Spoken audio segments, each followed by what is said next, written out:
New education policy 2020। Hello friends, हम इस video में राष्ट्रीय शिक्षा नीति से संबंधित 20 MCQ क्वेश्चंस देखेंगे। राष्ट्रीय शिक्षा नीति 2020। पिछली नीतियाँ। शिक्षा पर पिछली नीतियों का जोर मुख्य रूप से शिक्षा तक पहुँच के मुद्दों पर था। 1986 की राष्ट्रीय शिक्षा नीति, जिसे 1992 NPE 1986-92 में संशोधित किया गया था, के अधूरे काम को इस नीति के द्वारा पूरा करने का भरपूर प्रयास किया गया है।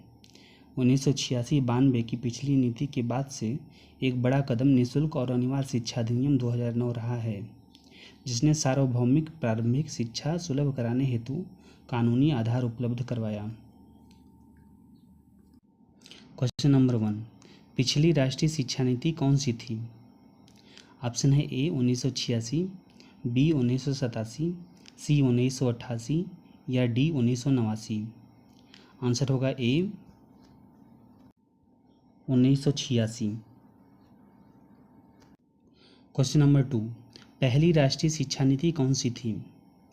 ऑप्शन है ए 1967, बी 1968, सी 1969 या डी 1970। आंसर होगा बी 1968। भाग 1, स्कूल शिक्षा। यह नीति वर्तमान की 10+2 वाली स्कूली व्यवस्था को 3 से 18 वर्ष के सभी बच्चों के लिए पाठ्यचर्या और शिक्षण शास्त्रीय आधार पर 5+3+3+4 की एक नई व्यवस्था में पुनर्गठित करने की बात करती है, जैसा कि यहाँ दी गई आकृति में दिया गया है, और अध्याय 4 में भी इस पर विस्तृत विवरण दिया गया है। पिछला अकादमिक ढांचा। Stage first S 6 to 16, stage second S 6 to 18, 16 to 18। नया शैक्षणिक और पाठ्यक्रम ढांचा। Foundation stage 3 years anganwadi pre school बाल बाटिका, 2 years class 1 and 2 S 6 to 8। Preparatory stage class 3 to 5 S 8 to 11। Middle stage class 6 to 8 S 11 to 14। Secondary stage class 9 to 12 S 14 to 18। Question number 3, नई शिक्षा नीति किस मॉडल पर आधारित है? Option है ए 5+3+3+4, B 5+3+3+2, सी 5+2+3+2 या डी 5+3+2+2। आंसर होगा ए 5+3+3+4। राष्ट्रीय शिक्षा नीति 2020। वर्तमान में 3 से 6 वर्ष की उम्र के बच्चे 10+2 वाले ढांचे में शामिल नहीं हैं, क्योंकि 6 वर्ष के बच्चों को कक्षा 1 में प्रवेश दिया जाता है। नए 5+3+3+4 ढांचे में 3 वर्ष के बच्चों को शामिल कर प्रारंभिक बाल्यावस्था देखभाल और शिक्षा ECCE की एक मजबूत बुनियाद को शामिल किया गया है, जिससे आगे चलकर बच्चों का विकास बेहतर हो, वे बेहतर उपलब्धियां हासिल कर सकें और खुशहाल हों। क्वेश्चन नंबर 4, राष्ट्रीय शिक्षा नीति की शुरुआत कितने वर्षों से है? ऑप्शन है ए 3 वर्षों से, बी 4 वर्षों से, सी 5 वर्षों से या डी 6 वर्षों से। आंसर होगा ए 3 वर्षों से। ड्रॉप आउट बच्चों की संख्या कम करना और सभी स्तरों पर शिक्षा की सार्वभौमिक पहुंच सुनिश्चित करना।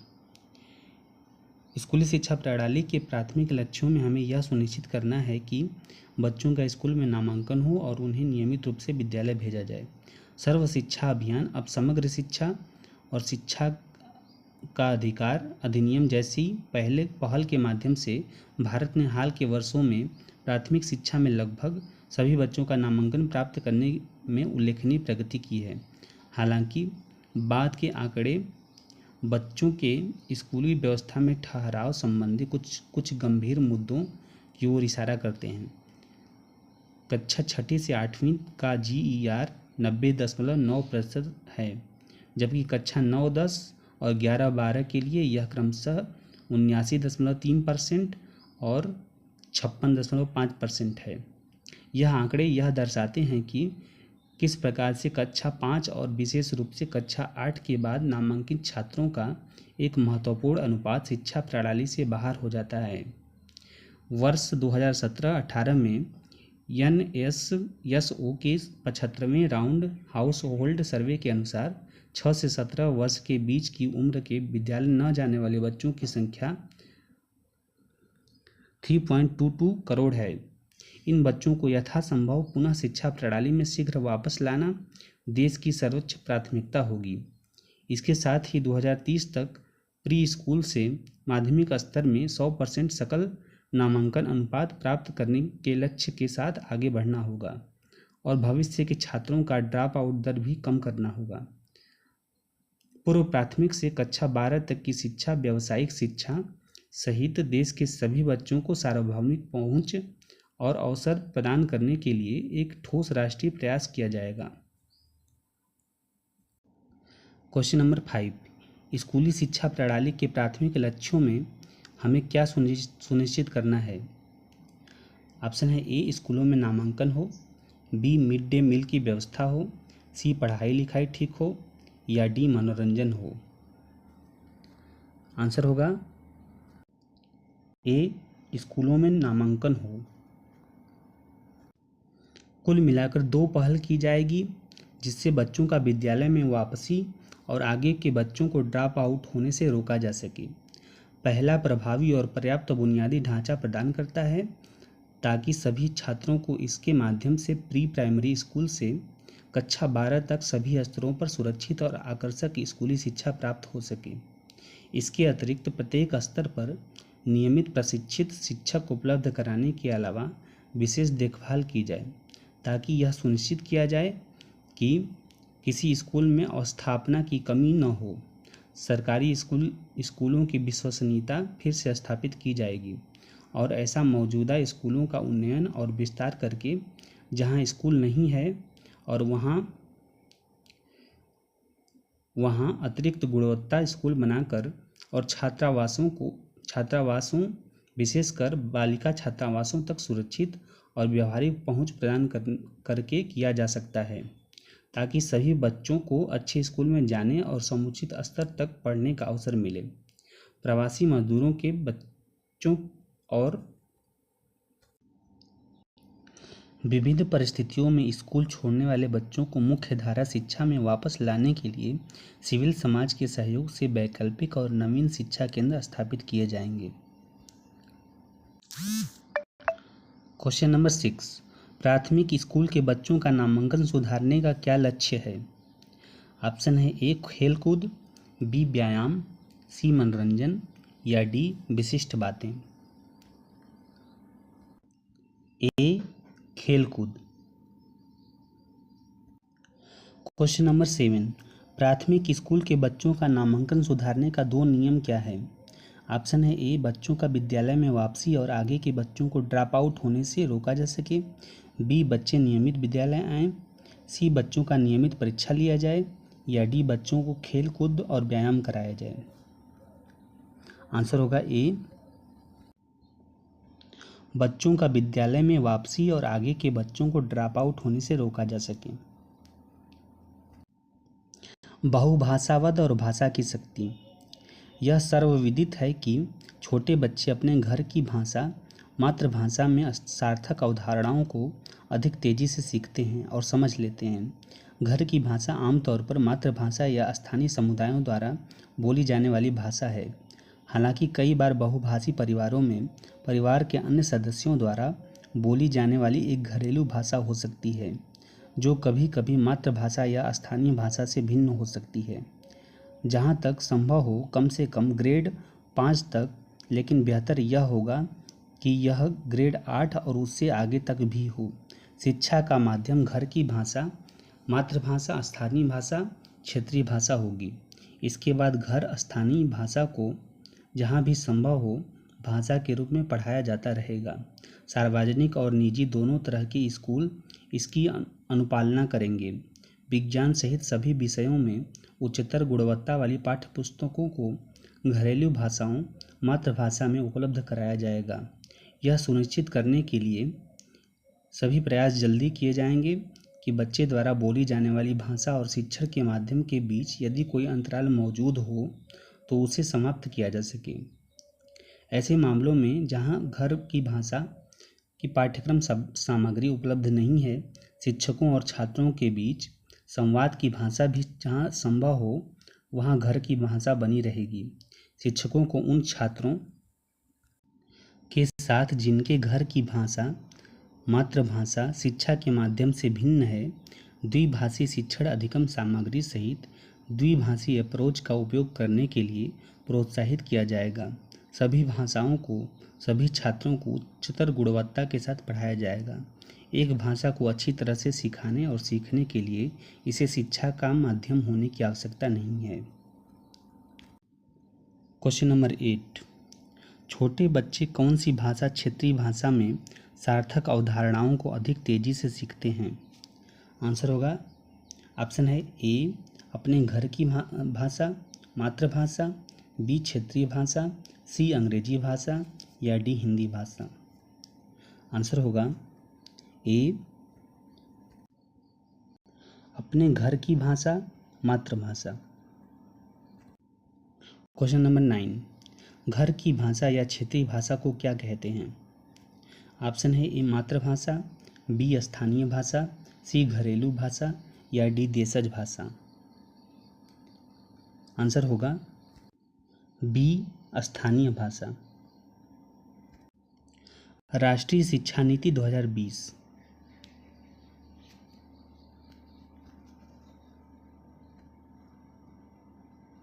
क्वेश्चन नंबर 10, जिनके घर की भाषा मातृभाषा से भिन्न हो उनके लिए क्या व्यवस्था है?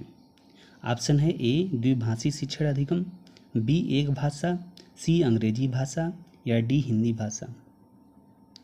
आंसर होगा ए द्विभाषी शिक्षण अधिगम। क्वेश्चन नंबर 11, राष्ट्रीय पाठ्यचर्या रूपरेखा कब आया? ऑप्शन है ए 2005, बी 2006, सी 2007 या डी 2008। आंसर होगा ए 2005। स्कूल शिक्षा के लिए राष्ट्रीय पाठ्यचर्या रूपरेखा NCFSE स्कूल शिक्षा के लिए एक नया और व्यापक राष्ट्रीय पाठ्यचर्या रूपरेखा NCFSE 2020-21 NCERT द्वारा राष्ट्रीय शिक्षा नीति 2020 के सिद्धांतों, अग्रणी पाठ्यचर्या आवश्यकताओं के आधार पर तथा राज्य सरकारों, मंत्रालयों, केंद्र सरकार के संबंधित विभागों और अन्य विशेषज्ञ निकायों सहित सभी हितधारकों के साथ परामर्श करके तैयार किया जाएगा और इसे सभी क्षेत्रीय भाषाओं में उपलब्ध कराया जाएगा। उसके बाद NCFSE दस्तावेज की प्रत्येक 5 से 10 वर्ष में महत्वपूर्ण पाठ्यचर्या को ध्यान में रखते हुए समीक्षा एवं अद्यतनीकरण किया जाएगा। क्वेश्चन नंबर 12, राष्ट्रीय पाठ्यचर्या रूपरेखा में किसकी बात की गई है? ऑप्शन है ए पाठ्यक्रम की, बी अच्छी किताबों की, सी अच्छी कहानियों की या डी दृष्टिकोण की। आंसर होगा ए पाठ्यक्रम की। गुणवत्तापूर्ण विश्वविद्यालय एवं महाविद्यालय भारतीय उच्चतर शिक्षा व्यवस्था हेतु एक नया और भविष्योन्मुखी दृष्टिकोण। उच्चतर शिक्षा मनुष्य और साथ ही सामाजिक कल्याण के विकास में अति आवश्यक भूमिका निभाती है। जैसा कि हमारे संविधान में भारत को एक लोकतांत्रिक, न्यायपूर्ण, सामाजिक रूप से सचेत, सांस्कृतिक और मानवीय राष्ट्र जहां सभी के लिए न्याय, स्वतंत्रता, समानता और भाईचारे का भाव हो, एक ऐसे राष्ट्र के रूप में विकसित करने की परिकल्पना की गई है। एक राष्ट्र के आर्थिक विकास और आजीविकाओं को स्थायित्व देने में भी उच्चतर शिक्षा एक महत्वपूर्ण योगदान देती है। जैसे जैसे भारत ज्ञान आधारित अर्थव्यवस्था और समाज की ओर बढ़ता जा रहा है, वैसे वैसे अधिक भारतीय युवा उच्चतर शिक्षा की ओर बढ़ेंगे। क्वेश्चन नंबर 13, भारतीय उच्चतर शिक्षा व्यवस्था हेतु एक नया भविष्योन्मुखी दृष्टिकोण क्या है? ऑप्शन है ए गुणवत्तापूर्ण विश्वविद्यालय और महाविद्यालय, बी विद्यालय और महाविद्यालय, सी स्कूल और कॉलेज, डी उच्चतर शिक्षा संस्थान।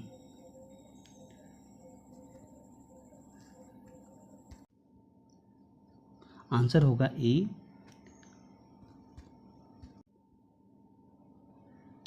गुणवत्तापूर्ण विश्वविद्यालय और महाविद्यालय।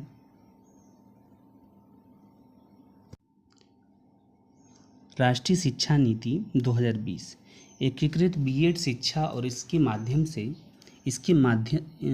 साथ ही एक अन्य विशेष विषय जैसे भाषा, इतिहास, संगीत, गणित और कंप्यूटर विज्ञान, रसायन विज्ञान, अर्थशास्त्र आदि में एक समग्र डुअल मेजर स्नातक डिग्री होगी।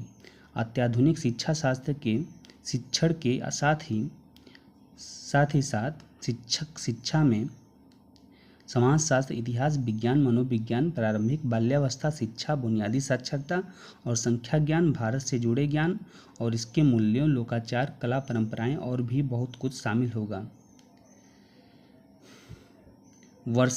4 वर्षीय एकीकृत बीएड प्रदान करने वाला प्रत्येक उच्चतर शिक्षा संस्थान किसी एक विषय विशेष में पहले से ही स्नातक की डिग्री हासिल कर चुके ऐसे उत्कृष्ट विद्यार्थी जो आगे चलकर शिक्षण करना चाहते हैं के लिए अपने परिसर में 2 वर्षीय बीएड कार्यक्रम भी डिजाइन कर सकते हैं। विशेष रूप से ऐसे उत्कृष्ट विद्यार्थी जिन्होंने किसी विशेष विषय में 4 वर्ष की स्नातक डिग्री प्राप्त की है के लिए 1 वर्षीय बीएड कार्यक्रम भी ऑफर किया जा सकता है। इन 4 वर्षीय, 2 वर्षीय और 1 वर्षीय बीएड कार्यक्रमों के लिए उत्कृष्ट उम्मीदवारों को आकर्षित करने के उद्देश्य से मेधावी विद्यार्थियों के लिए छात्रवृत्तियों की स्थापना की जाएगी। क्वेश्चन नंबर 14, एकीकृत बीएड शिक्षा और इसके साथ ही एक अन्य विशेष विषय में कैसी डिग्री होगी? ऑप्शन है ए डुअल मेजर स्नातक डिग्री, बी एकल स्नातक डिग्री, सी द्विस्नातक डिग्री या डी त्रिक स्नातक डिग्री। आंसर होगा ए डुअल मेजर स्नातक डिग्री। डिग्री कार्यक्रमों की अवधि और संरचना में तदनुसार बदलाव किया जाएगा। स्नातक उपाधि 3 या 4 वर्ष की अवधि की होगी जिसमें उपयुक्त प्रमाण पत्र के साथ निकास के कई विकल्प होंगे। उदाहरण के तौर पर व्यावसायिक तथा पेशेवर क्षेत्र सहित किसी भी विषय अथवा क्षेत्र में 1 साल पूरा करने पर सर्टिफिकेट या 2 साल पूरा करने पर डिप्लोमा या 3 साल के कार्यक्रम के बाद स्नातक की डिग्री, 4 वर्षीय स्नातक प्रोग्राम जिसमें बहुविषयक शिक्षा को बढ़ावा दिया जाएगा क्योंकि इस दौरान यह विद्यार्थी की रुचि के अनुसार चुने हुए मेजर और माइनर पर ध्यान केंद्रित करने के अलावा समग्र तथा बहुविषयक शिक्षा का अनुभव लेने के अवसर प्रदान करता है। एक अकादमिक क्रेडिट बैंक ABC स्थापित किया जाएगा जो अलग अलग मान्यता प्राप्त उच्चतर शिक्षण संस्थानों से प्राप्त क्रेडिट को डिजिटल रूप से संकलित करेगा ताकि प्राप्त क्रेडिट के आधार पर उच्चतर शिक्षण संस्थान द्वारा डिग्री दी जा सके। यदि छात्र HEI द्वारा निर्दिष्ट अध्ययन के अपने प्रमुख क्षेत्रों में एक कठोर शोध परियोजना को पूरा करता है तो उसे 4 वर्षीय कार्यक्रम में शोध सहित डिग्री भी दी जा सकती है। क्वेश्चन नंबर 15, डिग्री कार्यक्रमों की अवधि क्या होगी? ऑप्शन है ए 3 या 4 वर्ष, बी 3 वर्ष, सी 2 या 3 वर्ष, डी 1 वर्ष। आंसर होगा ए 3 या 4 वर्ष।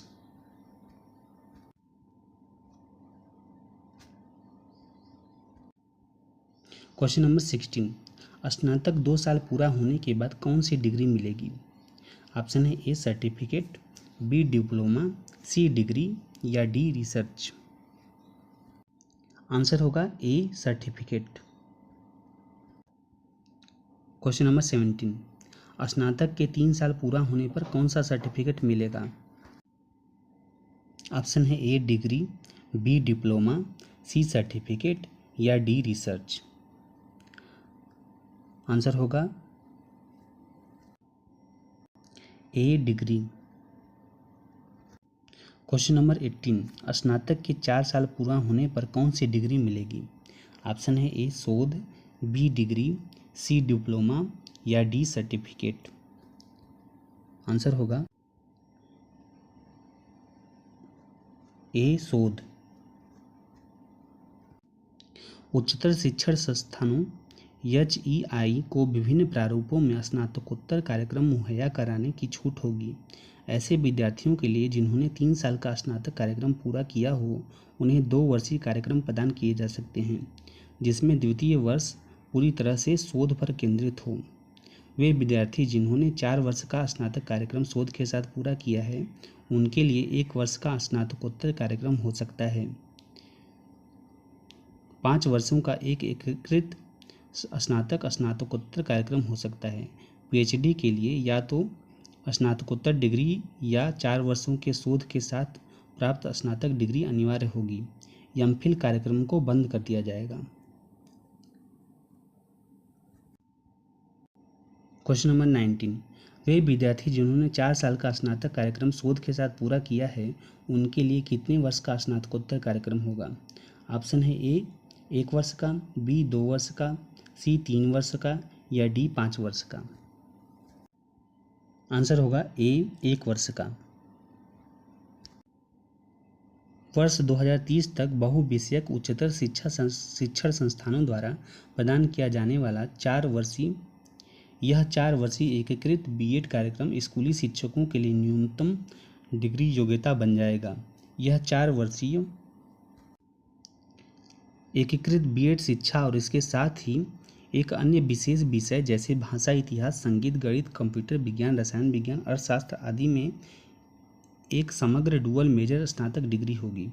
अत्याधुनिक शिक्षा शास्त्र के शिक्षण के साथ ही शिक्षक शिक्षा में समाजशास्त्र, इतिहास, विज्ञान, मनोविज्ञान, प्रारंभिक बाल्यावस्था शिक्षा, बुनियादी साक्षरता और संख्या ज्ञान, भारत से जुड़े ज्ञान और इसके मूल्यों, लोकाचार, कला, परंपराएं और भी बहुत कुछ शामिल होगा। 4 वर्षीय एकीकृत B.Ed प्रदान करने वाला प्रत्येक उच्चतर शिक्षण संस्थान किसी एक विषय विशेष में पहले से ही स्नातक डिग्री हासिल कर चुके ऐसे उत्कृष्ट विद्यार्थी जो आगे चलकर शिक्षण करना चाहते हैं के लिए अपने परिसर में 2 वर्षीय B.Ed कार्यक्रम भी डिजाइन कर सकते हैं। विशेष रूप से ऐसे उत्कृष्ट विद्यार्थी जिन्होंने किसी विशेष विषय में 4 वर्ष की स्नातक डिग्री प्राप्त की है के लिए 1 वर्षीय B.Ed कार्यक्रम भी ऑफर किया जा सकता है। इन 4 वर्षीय, 2 वर्षीय और 1 वर्षीय B.Ed कार्यक्रमों के लिए उत्कृष्ट उम्मीदवारों को आकर्षित करने के उद्देश्य से मेधावी विद्यार्थियों के लिए छात्रवृत्तियों की स्थापना की जाएगी।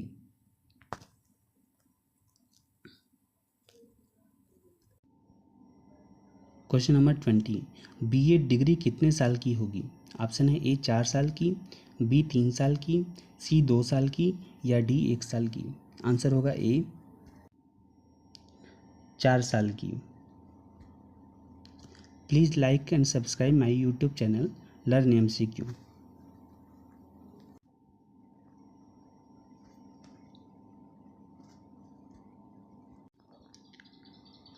व्यावसायिक शिक्षा पेशेवरों को तैयार करने से जुड़ी शिक्षा के लिए यह अनिवार्य है कि उसके पाठ्यक्रम में नैतिकता और सार्वजनिक उद्देश्य के महत्व का समावेश हो और इसके साथ उस विषय विशेष की शिक्षा और व्यावहारिक अभ्यास की शिक्षा को भी शामिल किया जाए। अन्य समस्त उच्चतर शिक्षा से जुड़े विषयों की तरह ही इसके केंद्र में भी तार्किक और अंतः विषयी सोच, विमर्श, चर्चा, अनुसंधान और नवाचार को शामिल किया जाना चाहिए। इस उद्देश्य को प्राप्त करने के लिए यह आवश्यक है कि व्यावसायिक विकास से जुड़ी शिक्षा बाकी विषयों से कटी या अलग थलग न रहे।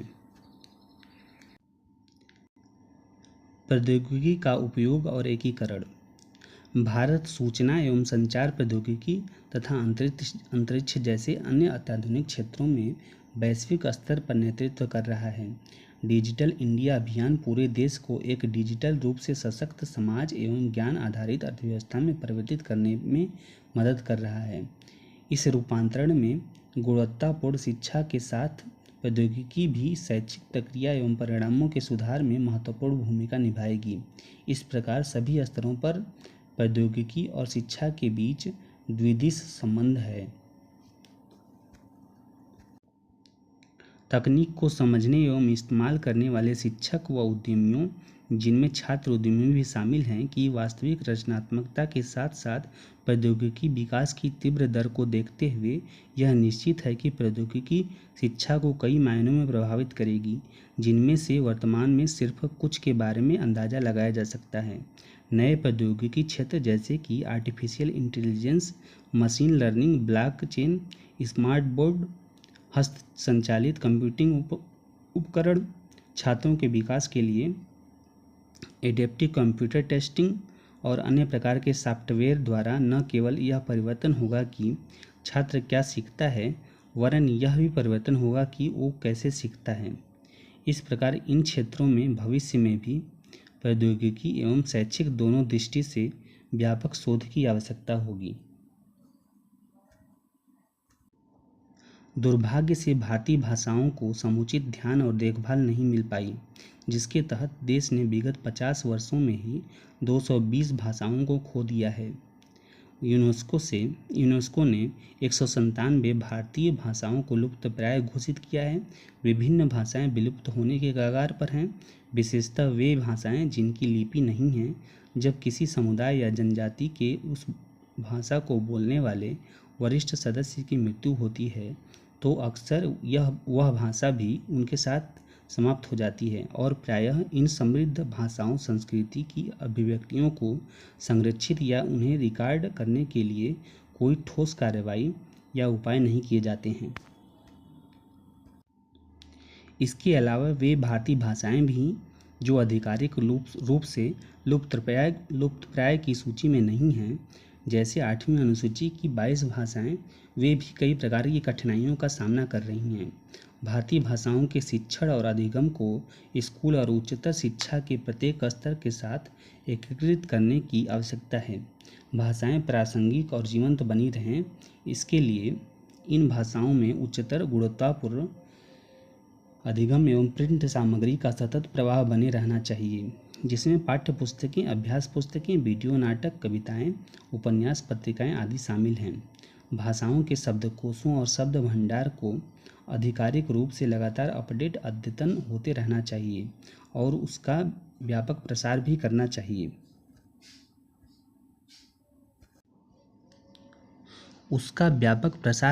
चाहिए। ताकि समसामयिक मुद्दों और अवधारणाओं पर इन भाषाओं में चर्चा की जा सके। दुनिया भर के देशों द्वारा अंग्रेजी, फ्रेंच, जर्मन, हिब्रू, कोरियाई, जापानी आदि भाषाओं में इस प्रकार की अधिगम सामग्री, प्रिंट सामग्री बनाने और दुनिया की अन्य भाषाओं की महत्वपूर्ण सामग्री का अनुवाद किया जाता है तथा शब्द भंडार को लगातार अद्यतन किया जाता है। परंतु अपनी भाषाओं को जीवंत और प्रासंगिक बनाए रखने में मदद के लिए ऐसी अधिगम सामग्री, प्रिंट सामग्री और शब्दकोश बनाने के मामले में भारत की गति काफ़ी धीमी रही है। शिक्षा के व्यवसायीकरण को रोकना। नियंत्रण एवं संतुलन से युक्त विविध तंत्र उच्चतर शिक्षा के व्यवसायीकरण को रोक पाएंगे।